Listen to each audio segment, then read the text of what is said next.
Welcome back. Oh my goodness. Is this the regular Arbor, or is this... I believe so. I think it's just new art. I think we discussed this in this episode, actually. I'm pretty sure we did. It was just very interesting as to whether that's, like, intentional or whether it was just, like, they got a new asset for by the time this came out. That's a great question. Maybe it's kind of like the reveal that it's, like, it looks kind of similar to the one in the Golden Land. Yeah, I guess that's also possible. I feel like that's the intent. That's just me. That's just my interpretation. I'd be very interested to see the PS3 background for the two backgrounds that we're discussing. Oh yeah, definitely. I would love to one day just like go through all the PS3 CGs and see what extra details there are. The plan for me is definitely to go through next time with the PS3 stuff. Yeah. On a reread. Yeah, you gonna reread it? Oh my god. It's gonna be intense. It's probably gonna be a very just power read. I was gonna say. Not yeah, like no voices. Not hulking over details. Ooh, We'll see how that goes. But sure, no, I definitely recommend rereading. This is one of those stories you're gonna want to get to the end and be like, oh my god, the entire thing is reframed. This isn't Little Buses, this is Umineko. And like seeing, Shout out to Kazumatsuri. Seeing how things developed and what you see as different now, that sort of thing. But yeah, I think it'll be good. Let's do it. Get a newbie to go along with you. Erika-chan, huh? She's an odd kid. Somehow I just can't seem to get along well with the young kids these days. You're still pretty young yourself, George-san. Should I give him an old man voice? There's kids these days. Ah. I guess it's because I've always been the oldest of the cousins. I swear, if you give anyone else Kawabata's voice, I'm gonna be upset. I know. It's always made me feel like I'm not one of the young ones anymore. I'll be so sad if he never shows up again. Voice. I can either confirm or deny that he shows up again. Actually, come to mention it, did... We saw him for a split second. No, I know, but there was a patch note. No, like, sorry, there was a patch that you were saying that was maybe coming for episodes 1 to 4 that would actually give Kawabata a sprite, and I'm interested to see if that's happened. That's a great question. Because we were still on old images when his sprite, like, flashed up momentarily. Yeah, maybe we should get back to that scene and check. We should. It's a thing we should do. One day. Alright. I don't even remember where it was. It was the beginning of 5, It was at the start of the game right? board. Yeah. Wait. No, it was at the beginning of... Shit. It was the beginning of 6, wasn't it? I don't remember. Because they're on the boat. I don't know. Whatever. We'll find him eventually. I'll find you, Kawabata. I will find my love. Oh, I'll find you too. George and Shannon can be seen standing in the rainy rose garden. It's a romantic scene.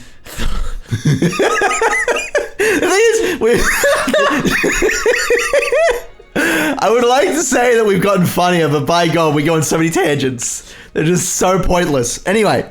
It's kind of getting to this interesting breaking point where it's like, I think Aspie pointed it out to me after the episode 5 podcast, where it's like, I'm very quickly approaching veteran territory. Yep. So it's like, very hard. Yeah, there's much less room. Here's the thing. There's much less room for me to be like, but what do you think about this? Right? I'm just chilling, just hanging out, going through. You're generally on top of things. Anyway, this is your narration. Though the rain was still pouring down, there was hardly any wind at all. The scant protection provided by the arbor was more than enough to house the secret meeting between lovers. Oh.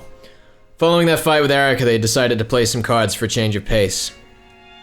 Well, when that was over, Shannon had returned to the servant room, and shortly after George had left his room to meet with Shannon at the time they'd arranged. I think kids around Erika-san's age have a hard time getting along with themselves, more so than any age. Yeah, that's true. Around that age, most kids are so determined to free themselves from the shell of childhood that they lash out in all directions with their beaks. When they do break out, they'll finally be free to stretch their wings and fly high. Lots of wings going on. I was like that too. My old self, still trapped inside that shell, was a weak, deplorable person who I couldn't really respect. It is something that I'm sure we've brought up but never really discussed thoroughly, is the implications of a one-winged eagle. Yeah. It's like, there's a lot of symbolism you can draw from it, but especially the whole thing of like a clipped wing is very interesting. Yep. It's like, how the fuck you meant to fly with that shit? It's a great question. How can you fly with one wing? That's not true. No, it's okay. I realized it myself. Back then, I might have been the oldest of the cousins, but I was still a lazy, hopeless person. It's true, you are a lazy, hopeless person. Damn. And it wasn't just with the cousins. At home, at school, I was like that everywhere. I hated being like that. I wanted to break that shell and become a splendid adult like mother and father. Ooh. Spotted adult. Mother. Come on, what's wrong with Ava? It's not like she's ever done anything wrong. No murder. She's never killed anyone, I'm sure. Never killed anyone. No. Innocent. But in the end, you did break out of that shell, George-sama. Every time I've met you these past few years, you've grown beyond recognition. Thank you. I will say, actually, massive tangent, completely nonsensical, hasn't Oh my god. But I just edited the episode where we saw Hideyoshi with the gun for the first time, He's so happy. and I realized I had completely forgotten to make, like, the regular notes that we make on every edit.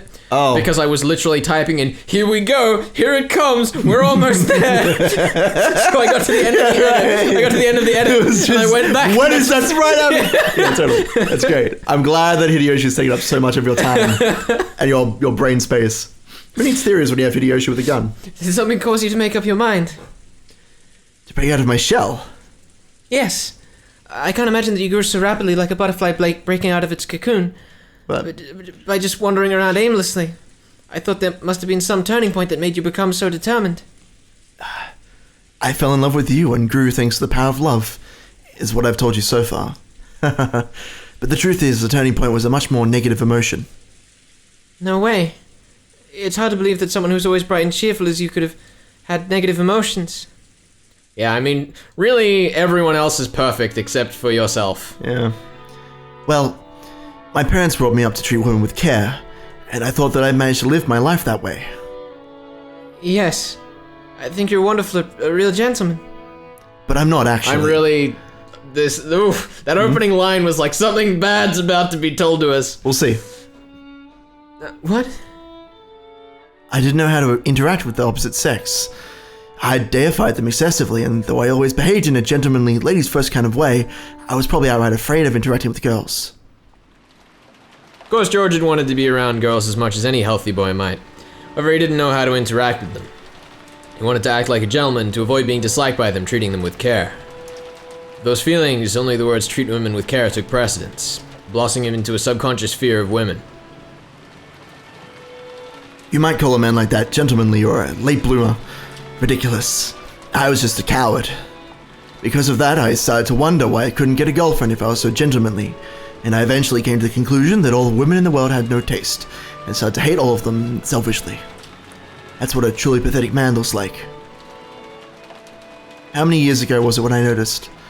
Probably when I was in middle school. At that time, I assumed that I was obviously the most gentlemanly of the cousins, so I would obviously be popular with women. However, in reality, it was very different. At school, I was pretty much completely hopeless. Far from being a leader, I was a typical bullied kid who got pushed around by everyone. At the time, I figured I was just a capable and adaptable man who could keep in perfect tune with his surroundings. How stupid. Sure, I might have gained some measure of trust from girls. However, not only was there no one who would become my girlfriend, there weren't even any girls I could call friends. Rip Jessica. Get wrecked. Of course, I was a man who always stood back for the sake of ladies first. Who would ever want to follow behind such a negative, unmotivated man? It's funny. I didn't even realize this and was convinced that I was an attractive guy. I can sort of understand how you felt. Just because someone puts in a lot of hard work to look attractive to the opposite sex, it doesn't necessarily work out as they plan. Oh? Has it happened to you too, Shannon?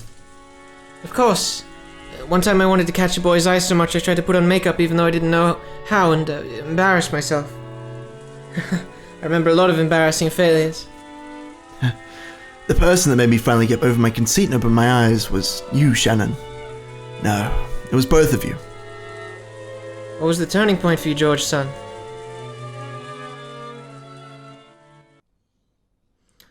What does he mean, both of you? Envy, probably. That's unexpected. But envy over what? I saw you and Batlakun having a really good time talking. That made me envious. Oh. You want to comment? I mean, I'm not surprised. It's just interesting to finally have the theory Just have them talk about presented the fact on the table. That Battler and Shannon used to be a thing, maybe, and George was envious. Yeah. Yeah. Me and Battler-sama. Shannon raced through her memories trying to find a conversation that might have made George envious. It probably seemed trivial to you too. However, it still made me envious. I don't want Bella to hear what I say next, no matter what. Can you promise me? Of course. It's going to be a shameful confession. Still, I want you to hear it. I want to hear your answer tonight, only after I've told you about my bad sides as well. Okay. Let me hear it. With a smile but a serious look in her eyes, Shannon nodded. Tonight, she knew what he was going to ask her tonight. George had the right to confess before asking that sacred question, and Shannon had the obligation to listen. Shannon understood this, so she listened quietly. So this is what a witch of theater-going peeps in on during her spare time? Stories of love are precious in any age. I never tire of them. However, I do find that expression of virgin disgust on your face even more amusing. Featherin laughed quietly. Angie huffed and looked away, but she quickly realized that this would only entertain Featherin even more, so she tried to act unconcerned. Both Batlabun...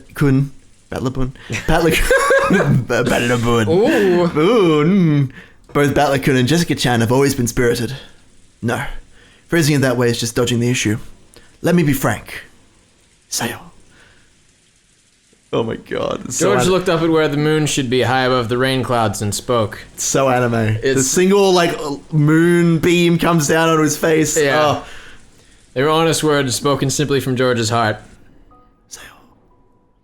For a long time back then, I thought of Batlakun and Jessica Chan as bad-mannered kids. No, let me be even more blunt. I thought that even the way they talked was vulgar. It's true. That accent is particularly repulsive. What do you mean? I don't mind if you hold me in contempt for that. I don't. People are allowed to think anything they want inside their hearts. In fact, I think you're all the more commendable for not letting it show on the outside. Thanks. I'm just imagining, 12-year-old deep male Russian Jessica. Do I go lower or do I go higher? Oh, God. Thanks. I secretly looked down on those two. I was so conceited that I truly thought I was just overflowing with gentlemanly charm compared to them. I was at that age where having a girlfriend felt like a necessary condition for becoming a real man. I truly believed that no girl could fail to admire a gentleman who treated girls as well as I did. So, I really did assume that the girls I knew were attracted to me. I thought that Batlakun and Jessica Chan, who always joked around and spoke in a rude, vulgar fashion, would never be able to get a boyfriend or a girlfriend. I might have used that argument to distract myself when I still couldn't get one myself. I was a fool. They weren't inferior to me at all. I was the inferior one with my deification of the opposite sex and my fear, which I hid under the guise of a ladies first. That's been Battler's and Jessica's personality from the beginning. True, they were rude, and one couldn't have called them gentlemanly or ladylike. However, they did have the power to interact without worrying about gender. In fact, you might even call that their charm. I sort of understand. People like Oni-chan and Jessica Oni-chan can get along with anyone, whether that person's a boy or a girl. I hate to bring it up because of George Oni-chan, but I find people who act too overtly like a gentleman a bit creepy. It's like they're virgins trying too hard or whatever. When dealing with strangers, people prefer for them to be harmless and boring. However, they only appreciate these qualities because such a person doesn't get in the way. No human would want to hang around with a boring person all the time. Of course. No idiot would want to be friends with an unmoving, unspeaking telephone pole. Having to dig a telephone pole's Angie, goodness. I don't even know what to say to that. Listen, when they find the telephone pole on the island with a shotgun strapped to it and the corpses of 18 people around it. It wasn't a person, it was a telephone pole. It's magic. The magic of telephone poles. Somebody write that for me, please. However, unmoving and unspeaking is exactly what you'd want from a telephone pole. That's it. It seems as though George finally discovered that he wouldn't be viewed as an attractive man no matter how superior he was, and that he had been treated like a telephone pole the whole time. Juji. R.I.P. telephone poles. Back then, my conceit was at its peak. So, when everyone gathered at the family conference, I believed that I was the most attractive, and that all the servant girls who played with us loved having me there. On that day, I finally realized how pathetic I was. Did I say something inconsiderate then? No, it's the opposite. You didn't say anything at all. My conceited delusion that I was the only one ever reflected in your eyes was crushed. So when did it start? No, it must have started long before then. I only failed to notice because my eyes were clouded with conceit. One day, I suddenly realized it. All of you were getting along with Batley-kun and Jessica-chan far better than with me, playing around and having a good time. Yeah, those two who I'm looked down upon so much were radiating far more charm than I was. You really looked like you were enjoying yourself that day. The look on your face was far brighter than any you ever showed me. Sickening, isn't it? I just assumed that you liked me, and even had some childish fantasy that we might end up dating. I one-sidedly felt as though my girlfriend had been stolen from me and let myself feel hurt. I was such a pathetic man. That's when I finally realized how foolish I'd been. George-sama. After that, stuff happened and Batley-kun stopped coming to the family conferences, but I heard about him from time to time from my Uncle Rudolph. He's a pretty funny guy. Even though we got in fights with Batley-kun all the time, he always paid close attention to what his son was up to. Well, yeah, because he's entertaining as however many idiots, Absolutely. right? A billion idiots. Yeah, definitely. That's still probably the best line. my favorite line in this entire It probably story. is the fucking best line. It encapsulates so much. It's perfect. Rudolph, you're perfect. It's true, he is perfect. Shannon? Shannon agrees. Yeah. That's true, he spoke to me about it as well. I even think Asumu-sama was exasperated by it. Yes, Asumu-sama, that character. Shout out to relevant character. for Asumu. Still not as irrelevant as Kinzo's wife. I know. It's sad, really. She thought all his popularity with the girls at school and the unceasing trouble that this caused must have been because of Rudolph-sama's blood. And Jessica-chan, too. I hear she built up a huge number of friends, both boys and girls, and that she was always right in the middle of things. When I talked with her myself, I could see this was no exaggeration. I had almost completely forgotten about the whole, cultural festival thing in episode 2. That was great. That was when you first were like, why are there anime things happening in my mystery novel? That was great. That is true. Yeah, I was very intrigued when you picked up on that. Anyway, this proved that the two that I looked down upon were much more attractive human beings than I was. At first, I tried to imitate those two. It was pretty ridiculous. I thought that by joking around and speaking rudely, I could get that same charm they had. I would love to see that from George. Yeah. You did that? It's a bit hard to picture. It was miserable. I wish I could forget that time for the rest of my life. In any event, I quickly realized that I could never become truly attracted by imitating them like that. The reason I had no charm was because of my cowardice. Under the pretense of respecting people and acting to fit in with the general atmosphere, I was always running away. I resolved myself to overcome that flaw and be reborn. Or revived. I finally understood the shell I was in, and I swore to break out of it. For those of you just listening, revived was not a part of the written sentence. Every time my determination began to waver, I'd remember that day. That day I saw you two forget about me entirely and play around happily. And the fact that those eyes of yours, which I always assumed were attracted to me, never noticed me at all. I made an oath. This time, I wanted to be the one who caught your attention for real, the one reflected in your eyes. That's actually the first thing I felt when I fell in love with you. Sounds like it was pretty complicated for you. On that day, my desire for revenge against the two of you who had ignored me and played together, no, against you alone, suddenly transformed into true love. However, I swear this to God, even though that was the reason I first started to take you seriously, there are no lies in the way I feel about you now. I swear to love you for all of my life. I will not lie about that for anyone or anything. And I am prepared to take you as my wife, even if it means having the entire world as my enemy. George-san. Oh. That's the confession I wanted to make to you beforehand.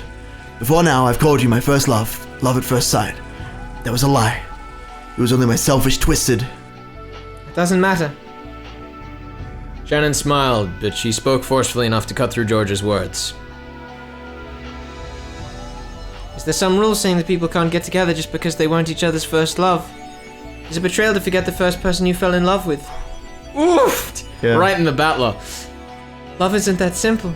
Well, it might be simple. After all, love is easy. At all times, whatever you feel now, only the honest feelings you can feel now can tell you the right answer. So things of the past or how our relationship started aren't important at all. Then, confessing to all that was wrong of me. I was getting very Angie towards the end of that sentence, I felt. I feel you. Fail with the voices. Too many voices. No. I'm a bit glad to learn that even George-san, who's always perfect at everything, has a human side to him. And I'm kind of glad that I'm the only person who've told this to. Thank you. I was only able to become who I am because of you. Me too. I am as I am because of you, George-san. So please tell me without holding back. What kind of husband and wife will we be, and what kind of future will we build together? When I have you as my wife, I'll become an even more accomplished businessman than my father. I hope so. And after several challenges and adventures, I hope to find the limits of my potential. I want to reach that peak together with you. The view from there will be something no one can show you but me. Sounds fun. I'll be with you wherever you go. Of course, it won't be only be an adventure as a businessman. I'd like to create many things that only a couple can make. And what could that be? Let's have some kids. Yes, my husband. I'd like 3 of them at the least. At least 1 boy and 1 girl.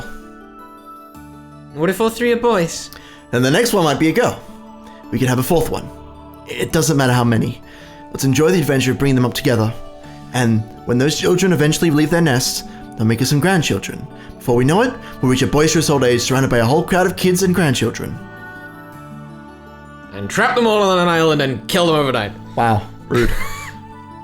Sounds like fun. I wonder what kind of grandpa you'll be. And I wonder what kind of a grandma you'll be. However, I will always keep loving you. Shout out to the construction site next door. Shout out to those nerds. And when we eventually pass away, surrounded by our vast family, our lives will stretch behind us, unmatched by anyone else's. George didn't just talk about his love of the present. He swore to love her soul until the final moment when the lid of their coffins would be shut. Then George took a small box out of his pocket. Even without opening it, she knew what was inside. He took it out with a motion that was even more natural than the one he'd practiced in the airport bathroom. It was not natural. It was not natural at all. And it was overflowing with masculine charm. Sayo, Yes. let's get married. Yes. Please, take this ring and put it on your finger. Yes, George-san. He's so forceful. It's interesting. That ring, which glistened divinely even in the dim light of the arbor, passed from George's hand to Shannon's finger. Of course, Shannon had already decided which finger to put it on.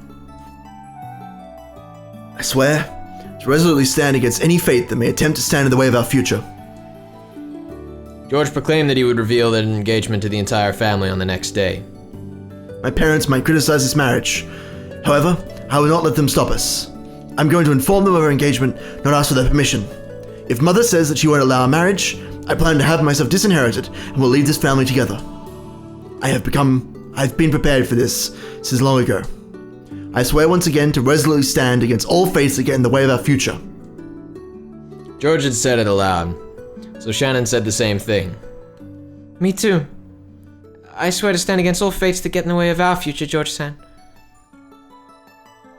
Tragic lovers. Tragic indeed. Yeah. Oh boy.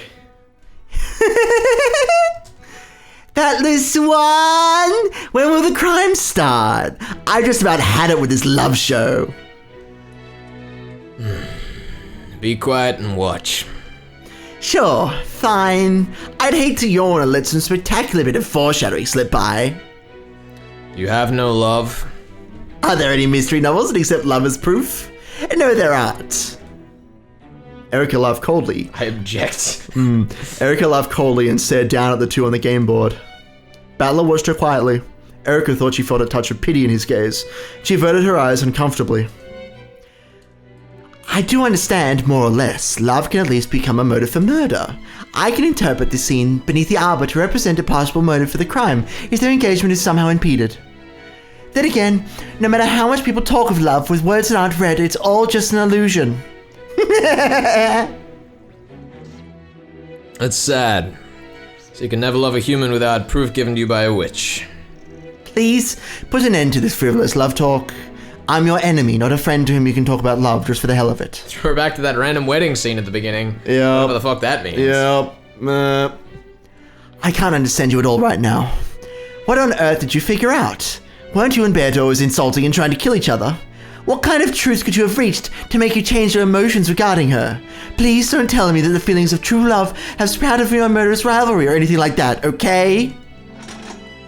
Lady Erica, let us have him continue the game's progression.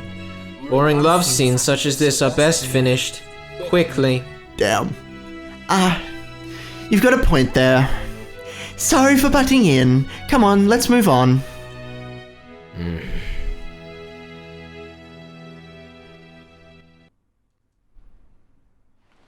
TBH though, can the scene actually be over? We've covered it so many times. Wow! Rude. I will say though, interesting that I think that's the first time we've ever actually had all of the other, like, servants just called the other servant girls. It's always been, like, the other Fukuoka house servants. Yep, there are other servant girls. Shout out to Throwaway Theories. There you go. Based on a theme that I still can't get to fit Garp, that motherfucker. Who is Garp? What is Garp? I really just hope it's Nanjo or Goda. That'd be pretty great. That would be amazing. Yeah. Who's this? This be you. Oh. It's Shannon, I've come back. Indeed. Yes, you fucking have. Yes, you have returned, Shannon. The log for today has not yet been filled out. Yes, I'll do that right away. Canon-kun, thanks for keeping an eye out while I was gone. That was a pretty long break. Cannon had already noticed. There was a silvery glint coming from the ring finger on Shannon's left hand. Oof. Then I will retire. Please do not hesitate to wake me if anything occurs. Good night, Genji-sama. Good night, Genji-sama. God, I was not prepared at all for that. Wow. You know what? You fucked it up last time, or the time before that. Definitely several times before this. It's fine. Genji disappeared off to the waiting room. After that, only Shannon and Cannon remained. Thanks for giving me some time. I'll stay here for the rest so you can go to sleep now.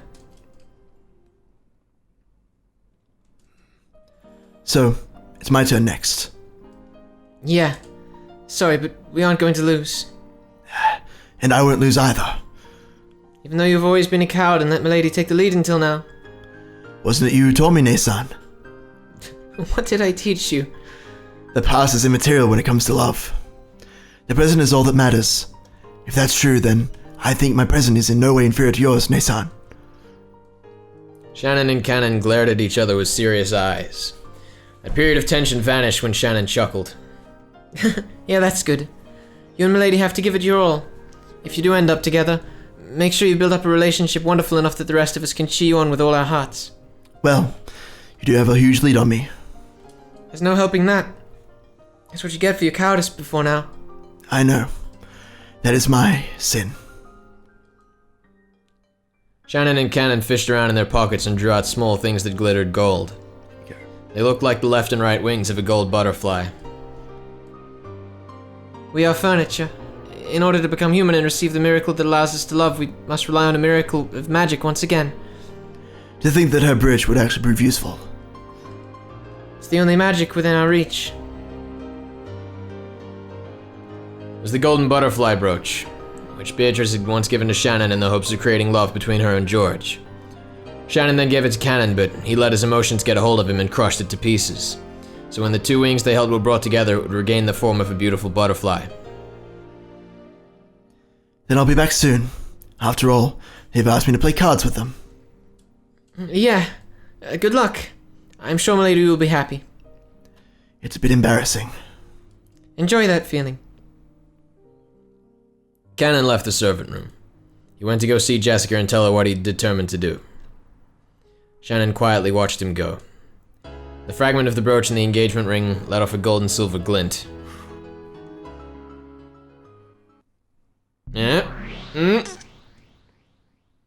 That takes me back. That's something I gave Shannon, if I recall. I always wondered if they'd lost it after Cannon stepped on it, but it seems they still had it the whole time. How convenient. That's the golden butterfly brooch, isn't it? I read about the magical brooch that can save a love relationship in Featherin-san's book. But that was in the second episode. It was. Okay, just checking. I'm gonna have to crank the audio on that one. I should have just said it loud. It's for dramatic effect. That had been the first time that Beatrice, Witch of the Forest, had interacted with a human, giving them that power, her power. Bit by bit, she had transformed from a mere ghost, the ruler of the mansion at night, and by making the servants believe in her, she had wiped away the anti-magic power. And then, it eventually became possible for her to appear openly in front of Shannon, whose magic resistance had grown particularly low, and who began to believe in the existence of Beatrice. I'm still not sure if, I'm just gonna go with it. To Beata, who had been unable to interact with anyone for years, his conversation with Shannon must have been especially fun. That's why I generously gave her the butterfly brooch. I was in quite a good mood. It is no common thing for a heartless witch such as myself to be so gracious. But it's wonderful. You brought a pair of future lovers together. Of course I did not do it to pamper them. It was in exchange for smashing that hateful spirit mirror that had repressed my magical powers. Thanks to that, I was able to regain much of my power all in one go.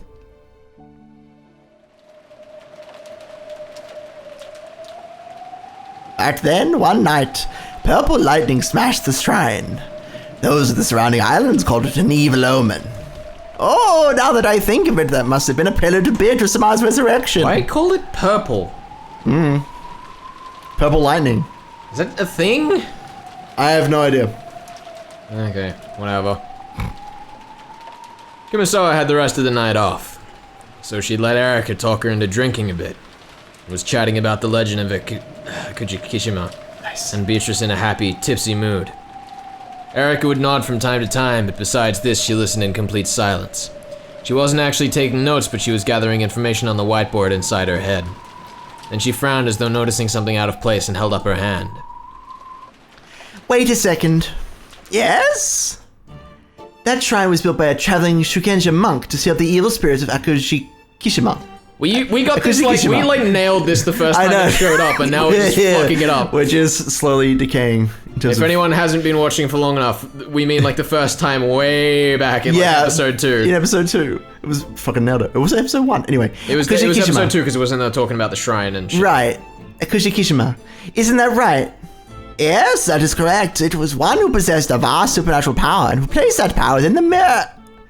And placed it within the shrine as a sacred mirror to seal the evil spirits. Something feels off about that. Why would a shrine to seal the evil spirits of Kishima also seal Beatrice? Well, that's because the sacred mirror is spiritual power. I see. So it's this really convenient sacred mirror that works on both evil spirits from the east and witches from the west.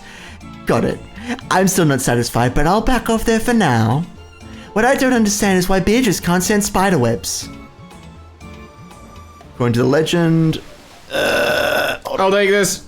You take it. According to the legend, the evil spirits of Kishima despised spiderwebs, so they were apparently used as wards against evil in the surrounding islands. In fact, spiders are a useful bug. There's nothing strange about the fact this island's farmers had treasured them. It's very possible they were tied to the story of evil spirits and became known as charms against evil, leading to a tradition of people treating this useful bug without care. With care. Not without care. That would be the opposite. Through the generations. But that's just the legend of Kishima. Nailed it.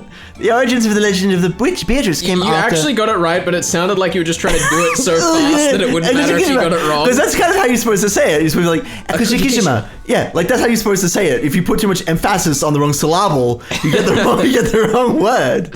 The origins of the legend of the witch Beatrice came after Shimiya Kinzo moved to this island, when rumors sprouted about the mysterious legend of the gold, as well as the witch mistress who gave it to him. In other words, the evil spirits of Kishima, and the golden witch Beatrice were originally completely different things. And yet, shut up. And yet the stories treat them like they're the same. Oh, well now. Your turn. The evil spirits of Kishima couldn't stand spiderwebs. Stop saying it! So neither could Beatrice. The sort of reasoning has been applied all over the place. When it was pointed out that this was strange, Kumasawa was lost for an answer. Which one is it? Just keep going. I know. I have to choose. Erika, you think? Oh yeah. The door of the Kinzo-san study has a scorpion magical circle drawn on it, which represents a charm against evil and Western sorcery. That's why the Western Witch Beatrice can't touch it. I can understand that part. Why would Kumasawa say Western Witch Beatrice? She wouldn't. It's not No, Kumasawa. she wouldn't. Yeah. But there's no reason for Beatrice to dislike spiderwebs. I don't remember spiderwebs ever being included among the things witches can't stand. On the contrary, wouldn't spiders be the friends and minions of a witch? Oh well! In my opinion, those two legends about the evil spirits of Akushikishima and the witch Beatrice have been mixed together a little. In fact, maybe they've fully fused together as one. The legend of Akushikishima is a fairy tale created by fishermen fearful of reefs in the Ukenjima area. However, there was no visual image to go along with those evil spirits. Were they people or monsters or ghosts without legs? There's no mental picture of them. People are bad at imagining things without visuals. That's when the legend of the witch called Beatrice came in. A witch is a lot easier to picture than evil spirits. And on top of that, Kinzo-san had a portrait of Beatrice drawn and displayed. In other words, the lack of a visual image, which was the one weak point in the legend of Akushikishima, and was finally completed. I think I've got it down. You know, I will say the whole thing about evil spirits being pictured just reminds me of the constant thought that I have when playing things like the From Software games. Mm-hmm. Like, who the fuck came up with those monsters?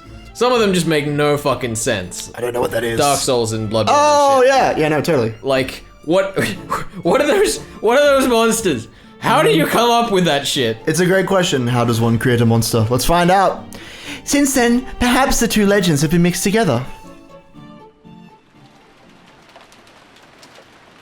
Oh, well, I wonder. It is a bit confusing for an old lady such as myself. I feel your pain, Kumasawa. Kumasawa laughed to smooth it over, wiping away a cold sweat. She might have seemed confused, but she actually did understand what Erica was saying. I feel like Kumasawa probably knows the truth of, like, this whole circumstance. Maybe. Because, like, I get the impression that by the Vessel of Vigilia at, like, the beginning of episode 3, she, like, was part of the, like, servant team that cared for the Hidden Mansion. Kordorian, yeah. Yeah, and that also might explain part of why she, like, you know, took vacations all the time. Yeah. When she was like, slacking off on work, but she was actually on a just Kordorian. on shift at Kordorian. That'd be such... Shit. Oh my god, that'd be great. She actually isn't as lazy as we think she is, maybe. Maybe. You know, that actually does raise the question for me, which I hadn't really thought about until just now. Uh-oh. If no one's been living in this mansion for 19 years, what the fuck's happened to it? I don't know. It's like, you'd expect it to be, like, overgrown and filled, but then, like, with just shit, but then when we went back there in, like, episode 4, it seemed relatively clean. I don't know. It's a good question.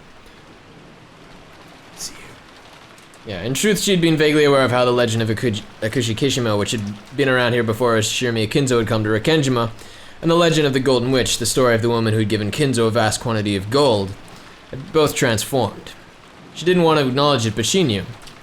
The setting where Beatrice hated the spirit mirror and spiderwebs. This had been based on the ancient legends of Akushikishima. The evil spirits part of that legend had just been replaced by the witch of the portrait. So, if there really was someone claiming to be the Golden Witch Beatrice, I'd really like to ask her whether she actually does hate spiderwebs or not. What happens when she touches them? It is said that witches and their minions receive burns when they touch spiderwebs, so that is probably what would happen, I suppose. That's not bad. A splendid witch trial. If the spiderweb touches her and she gets burned, then she's an evil spirit, not a witch. And if nothing happens, then it proves she's just a human. In other words, whether she's burned or not, it will prove that the Golden Witch doesn't exist. The legend of the witch is nothing more than the legend of Akushikishima reboiled with a new face on it. Oh, well. Simply by the existence of the legend itself, this level of reasoning is possible for Furuto Erica. What do you think, everyone? She says to the otherwise empty room. I know. There it is. I know. Only the two of them were in the lounge. Erica faced in the direction an invisible audience would have been. I know she doesn't even look at Kumasawa. She's like, looks like at the empty chairs, like, hey everyone, look how good I am. And shrugged. And just as Erica imagined, the targets of her comments actually were there listening in. Who are the targets? Spiderwebs? They burn if you touch them. When Beiro the Elder snapped her fingers, A graceful silver spider slipped down from the ceiling, hanging by a transparent thread. Afterwards, only a single silver strand remained. Timidly, Beto stretched her finger outward towards the spider's string. Then she touched it. I'm fine. You are? Huh? Beto the Elder lifted up a white, pale finger after showing it to her little sister. She traced the silver string with it. There was a stench like a single hair being burnt. Once again, she held her finger up in front of Beto, who was stunned. There was a thin burn line as though someone had traced across it with a razor. So, if the spiderweb burns you, then you're an evil spirit. But if the spiderweb doesn't burn you, you're a human. Yeah, it's interesting. What's going on? That's what I would like to know. Why are you unharmed? I don't know. What I don't understand is why you do get burned by touching a spiderweb. I do not know. It has always been like that since I first gained consciousness. Then, are you... Beto hesitated. However, her question was clear. No, I am not one of the evil spirits of Akushikishima. I am Beatrice, ruler of the Kenjiba's Night. Even I do not know why I have the same weakness as this island's evil spirits evolved. A spiderweb's the only things you can't handle. As this Erika person said, I cannot touch the doorknob to Kinzo's study.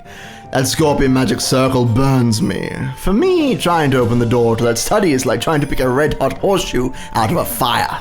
What about you? Huh? Scorpion magic circles, you mean? The older sister snapped her fingers again. When she did, the surrounding scene bent and twisted, and they suddenly moved to the place in front of Kinzo's study. And there was the doorknob engraved with the scorpion magic circle. Those who research magic must have a refuge sealed off from both human and spiritual disturbances. It's no surprise that Kinzo chose to seal off his study and place a charm such as this here. And unfortunately, this affects me as well. She gently grasped the doorknob. As she did, a violent burning sound unbelievably stronger than the one caused by the spiderweb rang out. Onesima, are you okay? Your hand, Her hand had been horribly burnt, and Beato couldn't help but avert her eyes. Fear not. This scratch will heal quickly. Apparently it would heal itself if left alone. The older sister seemed to heal in an inhuman rate. However, it seems that you can handle it just fine. She timidly poked the doorknob. Nothing happened. Slowly she touched it with her entire palm, but she felt nothing but a pleasantly cool sensation. Strange. Though you are my double, you are different from me in several ways. While I might be able to touch the doorknob, if I ever get burned like you did, I don't think I'd heal that easily. It's as though you're a normal human. Yes. Even I find it a little hard to believe that I'm a witch. I can't use magic like you, and I can't get strange burns or heal from them later. Father believed that I was a Grey Witch reborn, but I cannot believe that. Who are you? I am Beatrice. I was born for Father's sake. And you, Onesima? I am also Beatrice. I used magic to give Kinzo gold and later became a soul in the formless witch that haunts this island. I find it really interesting that they're still, like, what is it? Elder Beatrice is what they're calling her? Elder Beatrice and Chick Beatrice. Elder Beatrice is, like, just fine referring to Kinzo and Battler by name, but Chick Beatrice still keeps using the vague term father. And I feel like it's a very explicit parallel to the whole thing I was talking about in episode 3. Where it's like, in the magic sense, Battler has tried to resurrect Beatrice and, like, recreate, you know, who she was before she died. But then also, like, on, you know, actual Rekenjima, Kinzo did the same thing in the aforementioned. Well, Kinzo's magic is always centered around trying to revive Beatrice, right? Yeah. Yeah, there's a lot of parallels between Kinzo and Battler, which I find very interesting. Just who on earth are we? Unlike me, you seem to be a being in possession of a body. Huh? Really? Yes. I thought of it while listening to that Erica person. I am a witch who can use magic but has no body, and you're a witch who has a body but can use no magic. Eventually, perhaps we'll become one, each filling in what the other lacks, to form the true, complete Beatrice. Seemed to make sense. Both of the Beatrices were missing something. If they became one, they would surely be very close to the Beatrice that Battler desired. Do you want to try? Huh? Hold out your hand. The older sister slowly raised her palm out and held it before Beato. The large burn from a second ago really had started to heal already. It may be possible for us to become one. I want to know as well. By becoming one with you, I want to learn about my future self. Beto also raised her hand slowly, and the two hands touched. But nothing happened. Perhaps this meant that while they were fated to become one eventually, that time had not yet come. For me, being burned by spiderwebs is perfectly normal. However, you didn't even know about it. In the same way, you say that the reason you were born was for your father's sake. Apparently that father is Umineko Battler. I know him as a rare guest who only comes a few times a year, but I cannot understand what connection you and I have with such an infrequent visitor. Surely we must learn more about each other. Yes. Interesting You're that right. she says he comes a few times a year, even though this is supposedly right after he's not been here for 6 years. Yep. It's Definitely. very much throwing the time scale just right out the window. There's some time stuff going on, definitely. There's some time stuff going on. He There's some says time stuff. in the sixth repetition. I was gonna say, in the time looping story, yeah. I know. It's a big theme of the game, of course. You're right. I get the feeling that learning about each other will lead us to something very important. On the other side lies the single future Beatrice. No, it may be more correct to call it the true form we are meant to possess. Their hands still joined, the two Beatrices swore to fill in the parts the other lacked and regain their single form. Bit by bit, Beto was walking down the path that led to the former Beatrice. Chapter end. Ugh!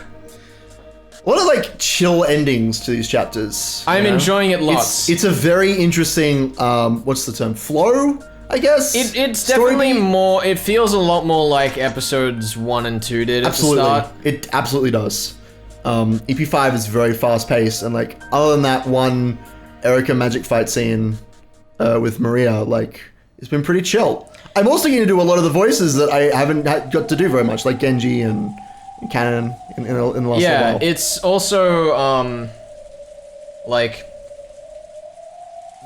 much how I said that, episode 3 and 4 and 5, very much were very different styles of story. Yep. To how episode 1 and 2 were. Yep. Episode 6 feels a lot more like episode 1 and 2. It absolutely does. It's almost like in the whole authorship theory where I'm saying and someone else is writing the story.